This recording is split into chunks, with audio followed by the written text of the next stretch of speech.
Saudara Anda menyaksikan segmen Kompas Bisnis bersama saya Putri Oktaviani. Atas nama agar pertumbuhan ekonomi tak makin jatuh, segala upaya dan daya diupayakan. Setelah stimulus jilid pertama yang mencakup diskon listrik, kini stimulus jilid 2 meluncur. Bedanya saudara, diskon listrik yang diumumkan Menko Perekonomian Erlangga Hartarto dicoret oleh Menteri Keuangan Sri Mulyani sebagai bendahara negara.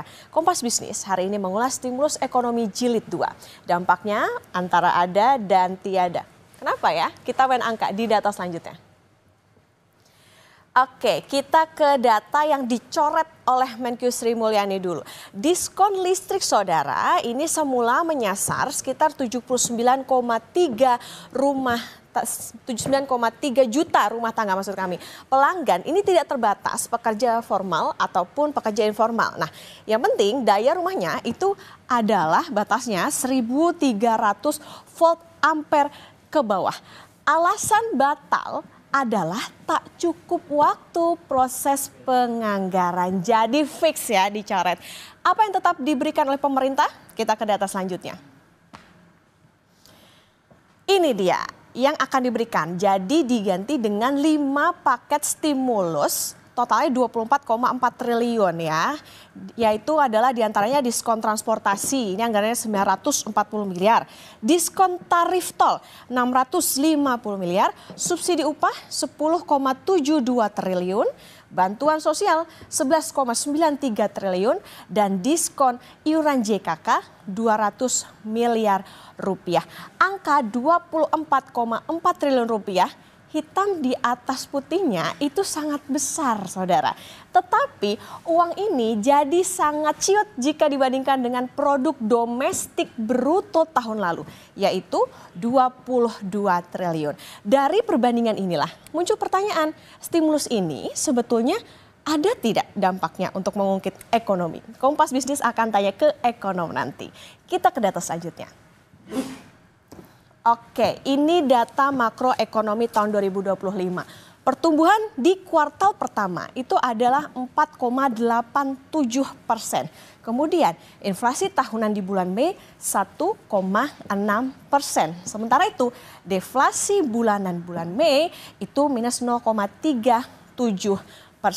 Sedikit memunculkan ingatan saudara pada Februari lalu saat diskon listrik pertama kali berlaku, deflasi itu terjadi secara bulanan, tahun kalender atau year to date, bahkan secara tahunan. Ketika deflasinya bertubi-tubi terjadi, dampak yang terbukti lewat data adalah pertumbuhan ekonomi yang juga jatuh. Artinya ekonomi sebetulnya butuh inflasi dengan syarat terkendali. Ekonomi nggak bisa tumbuh kalau deflasi terus-menerus berulang. Lantas bagaimana penjelasan Menteri Keuangan Sri Mulyani dan respons masyarakat? Berikut ini. Pemerintah batal memberi diskon tarif listrik 50% pada Juni hingga Juli 2025. Menteri Keuangan Sri Mulyani bilang diskon tarif listrik membutuhkan waktu lebih lama dalam proses penganggarannya, sehingga dinilai tak memungkinkan untuk direalisasi untuk bulan Juni dan Juli ini. Sudah rapat di antara para menteri dan untuk pelaksanaan diskon listrik ternyata untuk kebutuhan atau proses penganggarannya jauh lebih lambat. Sehingga kalau kita tujuannya adalah Juni dan Juli, kita memutuskan tidak bisa dijalankan. Sehingga yang itu digantikan menjadi bantuan subsidi upah. Masyarakat mengaku kecewa dengan pembatalan diskon tarif listrik. Sebab diskon tarif listrik yang pernah diberlakukan sebelumnya cukup dirasakan manfaatnya oleh masyarakat. Bisa gitu ya Mbak ya, saya sebagai masyarakat bawah merasa sangat kecewa Mbak kalau memang nanti subsidi listrik itu dialihkan. Karena kan untuk masyarakat seperti saya dan yang lainnya yang berharap ada diskon subsidi itu kan juga meringankan bagi saya dan juga orang-orang yang membutuhkan pembayaran yang lebih ringan gitu. Jawabannya ya sedikit kecewa sih ya Pak. Soalnya kan mungkin saya sendiri sebagai pegawai biasa swasta apalagi freelance gitu mungkin agak berat. Ya maksudnya ya kan lumayan 50% yang biasanya beli 50, 100 untuk sebulan. Kalau ada diskon kan bisa lumayan, bisa jadi 2 bulan. Sangat benar-benar kecewa. Kenapa itu harus dibatalkan gitu kan? Itu harusnya meringankan beban sebagai masyarakat gitu. Saya sebagai masyarakat kecil sangat-sangat kecewa. Diskon tarif listrik yang disampaikan Menko Perekonomian Airlangga Hartarto pada Mei lalu pada akhirnya tidak masuk dalam paket stimulus ekonomi yang dikucurkan pemerintah. Pemerintah mengalihkan diskon tarif listrik menjadi bantuan subsidi upah yang telah masuk dalam paket stimulus di bulan Juni hingga Juli. Tim Liputan, Kompas TV. Butuh stimulus lebih agar daya beli mampu jadi faktor pendorong perekonomian. Setelah ini, saudara, kami akan tanya ke Direktur Kebijakan Publik Selyos Media Wahyudi Askar bersama kami di Kompas Bisnis.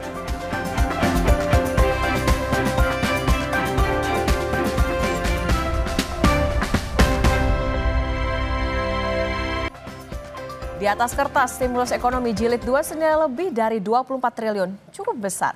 Tetapi bagaimana efektivitasnya ke produk domestik bruto yang tahun lalu saja nilainya lebih dari 22.000 triliun rupiah. Pemerintah juga batal kasih diskon listrik 50% ke pelanggan 1.300 volt ampere ke bawah. Kompas Bisnis akan tanya ke Direktur Kebijakan Publik Selyos Media Wahyudi Askar. Selamat pagi Mas Media.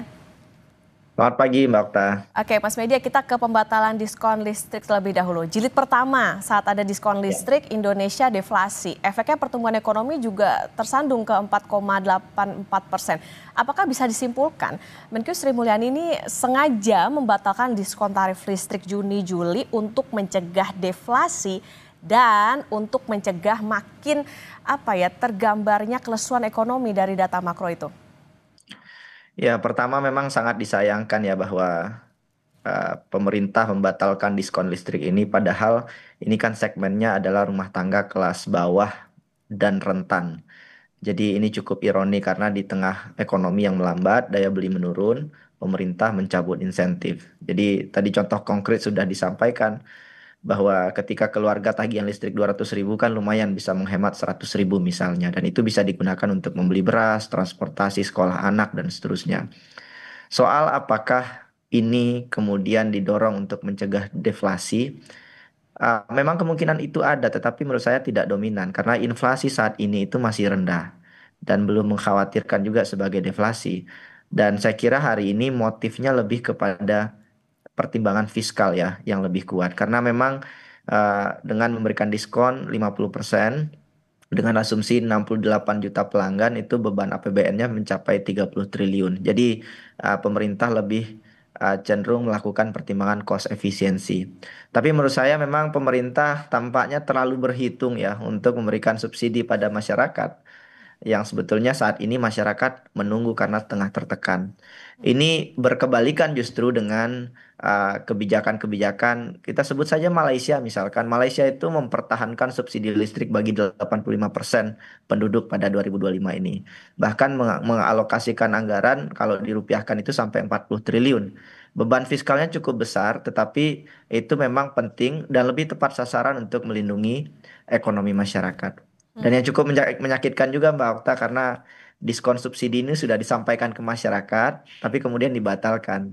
Itu yang disesalkan ya saya kira dari perspektif publik. Oke, ini kayaknya hitung-hitungan pemerintah justru berdampaknya pada masyarakat jadi kena PHP nih gitu ya. Nah Mas Media, apa sebetulnya dampak pembatalan atau seberapa besar sebetulnya dampak pembatalan ini? Karena diskon listrik ini kan seharusnya itu tadi ya bisa dirasakan oleh rumah tangga yang bekerja secara formal ataupun informal. Beda kasusnya dengan subsidi upah yang dinikmati cuman dengan kelas pekerja formal itu.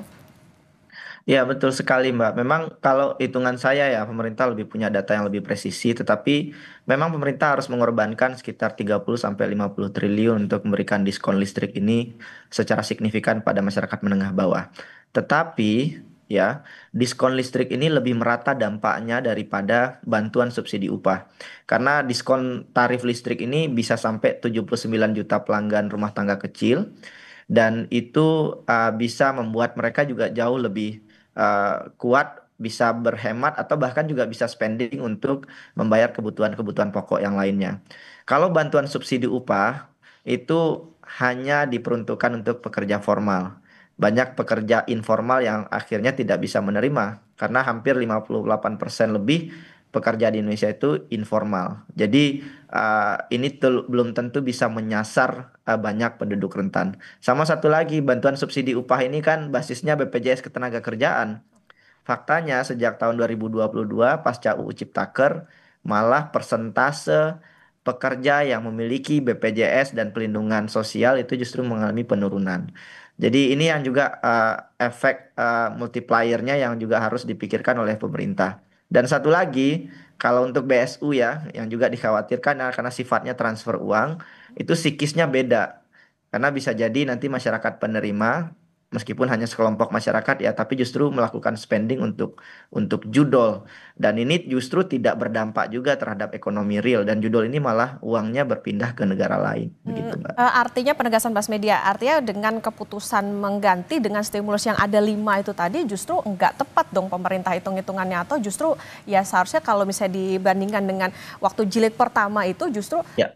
kayaknya dampaknya lebih bagus yang diskon tarif listrik gitu. Iya, diskon tarif listrik seperti yang saya sampaikan lebih masif. Dan sebetulnya kalau bisa kan dua-duanya ya. Bantuan subsidi upah juga dilakukan. Tapi kalau bisa tidak hanya untuk sektor formal, tetapi juga informal. Dan pada saat bersamaan juga diskon listrik juga diberikan kepada masyarakat. Karena hitung-hitungannya begini, bahwa pemerintah melihat itu sebagai uh, komponen yang besar itu memang betul. Tetapi kan itu bisa dihitung multiplier efeknya. Ketika kita memberikan subsidi pada 62 juta rumah tangga misalkan dengan catatan alokasi anggaran mencapai 30 triliun. Kan pada saat bersamaan konsumsi dasar rumah tangga itu kan bisa naik, terutama masyarakat bawah ya untuk pangan, pendidikan dan kebutuhan anak. Dan kalau hitungan-hitungan saya dengan asumsi rumah tangga itu menyumbang 52% terhadap PDB nasional, multiplier efeknya bisa 1 sampai 2 kali. Dan diskon listrik ini jauh lebih efektif dibandingkan program-program yang lain, begitu Mbak. Oke. Jadi saya kira pemerintah tampak lebih mempertimbangkan defisit fiskal ya, ketimbang memberikan stimulus yang jauh lebih tepat sasaran untuk kelas menengah bawah, Mbak. Oke, hitung-hitungannya nampaknya lebih ke multiplier efeknya lebih besar kalau tadi ngambilnya yang diskon tarif listrik. Mas Media, di atas kertas kan 24 triliun adalah angka yang besar, tapi kalau dibandingkan dengan PDB yang tahun lalu nilainya lebih dari 22 triliun rupiah, ini jadi cerita apa yang bisa disikapi dari ini? Iya, memang hari ini pemerintah mengalami turbulensi penerimaan negara yang juga tidak cukup signifikan. Pada saat yang bersamaan, efisiensi anggaran juga akhirnya mengorbankan banyak sektor-sektor strategis begitu. Dan yang cukup saya sayangkan adalah pemerintah berpikir cepat sekali untuk program-program ambisius seperti MBG, Kopdes, MBG, begitu ya. Tapi untuk insentif yang betul-betul dirasakan masyarakat Indonesia sampai pemerintah sampai berpikir 200 kali gitu. Karena kalau dilihat dari besaran insentif yang 24 triliun ini jelas masih kecil. Bahkan kalau kita tarik lebih makro, persentase perlindungan sosial kita terhadap PDB itu juga masih sangat kecil sekali. Jadi stimulus-stimulus yang tepat sasaran sebetulnya harus terus didorong, Mbak, oleh pemerintah kepada masyarakat dan harusnya lebih banyak gitu. Oke, menarik nih. Sama satu lagi, stimulus hari ini kebanyakan kan selain bantuan subsidi upah itu kan diskon transportasi ya. Dan sektor transportasi termasuk juga rekreasi, kontribusinya terhadap PDB juga kan tidak tidak signifikan juga, tidak begitu besar dibandingkan investasi, ekspor dan lain-lain. Jadi ini lebih ke stimulus jangka pendek yang juga belum tentu berdampak pada perekonomian Oke, Mas kuartal. Media, menarik tadi 24 triliun ini nampaknya kayaknya masih kecil gitu kalau dibilang ini untuk insentif. Artinya seberapa kuat daya dorong stimulus 24 triliun tadi kalau memang angkanya dianggap masih kecil ke ekonomi, karena targetnya 39 juta penerima manfaat, atau ini sebenarnya kayak jadi simbolik aja supaya konsumsi masyarakat nggak turun-turun amat. Iya, penduduk miskin kita itu hampir ya bersekitar 96 juta orang. Kalau mengikuti data BPJS Kesehatan berbasis penerima bantuan iuran. Artinya 39 juta orang yang disasar saat ini itu jelas masih kecil sekali gitu ya. Belum tentu bisa mengakselerasi pertumbuhan ekonomi secara signifikan. Memang saya sedikit melihat bahwa ini lebih kepada pesan simbolik untuk menjaga stabilitas psikologis dan kepercayaan masyarakat. Bahwa masyarakat jangan panik, jangan mengurangi konsumsi secara ekstrim, dan menjaga roda ekonomi tetap berputar begitu ya. Secara makro itu ya, langkah-langkah ini memang wajar dilakukan. Tetapi persoalannya lagi-lagi adalah kita harus memastikan bahwa insentif yang dilakukan itu betul-betul tepat sasaran gitu. Nggak apa-apa mungkin gimmick populis gitu ya, tapi yang populis ini juga harusnya yang tepat sasaran gitu. Jangan justru mendorong insentif lain. Contoh misalkan diskon transportasi. Sekarang pertanyaan saya adalah siapa yang mau jalan-jalan gitu ya ketika kebutuhan basic needs lainnya seperti pendidikan itu meningkat di bulan Juni misalkan. Sehingga memang subsidi listrik jadi masuk akal karena terjadi pengurangan secara signifikan, disposable income masyarakat naik karena berkurangnya biaya listrik sehingga bisa bisa dihemat begitu ya.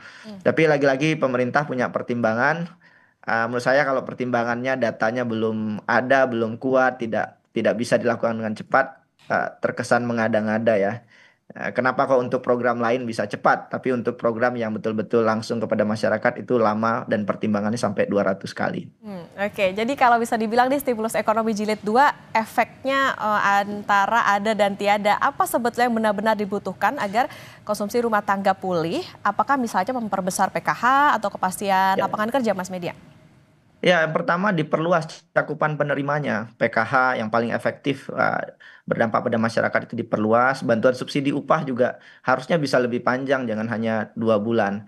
Dan kalau kita lihat bagaimana Malaysia melakukan stimulus sejak awal tahun 2025 ya, fokus mereka memang selain perluasan coverage dan bantuan sosial juga meningkatkan upah minimum sebesar 13% begitu ya.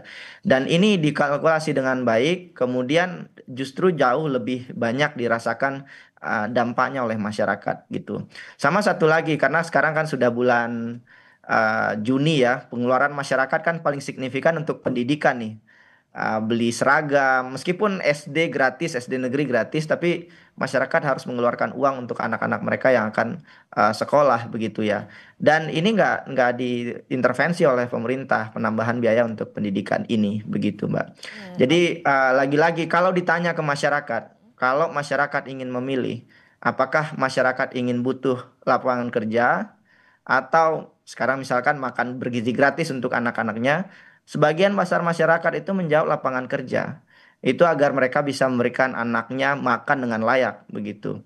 Karena banyak juga masyarakat yang juga tahu bahwa banyak makanan MBG yang tidak berkualitas. Jadi yang dibantu itu orang tuanya lewat sistem pengupahan yang baik, insentif yang baik untuk orang tuanya, sehingga orang tuanya berdaya sehingga bisa memberikan makan yang layak bagi anaknya. Begitu, Mbak. Oke, ini nampaknya harus menjadi catatan bagi pemerintah di mana stimulus ekonomi jilid 2 ini kan tadi mencoret adanya diskon tarif listrik. Ini juga bisa dikatakan karena udah diumumin ya diskonnya PHP, jangan sampai daya dorongnya juga PHP nih gitu kan. Jadi harus bisa dipastikan nggak cuma pekerja formal aja yang bisa menikmati, tapi juga bisa punya daya dorong untuk masyarakat yang di luar itu untuk alokasi anggarannya bisa ke hal-hal yang sifatnya bisa mendorong konsumsi rumah tangga. Terima kasih Direktur Kebijakan Publik Selyos Media Wahyudi Askar sudah bersama di Kompas Bisnis. Sehat selalu Mas Media.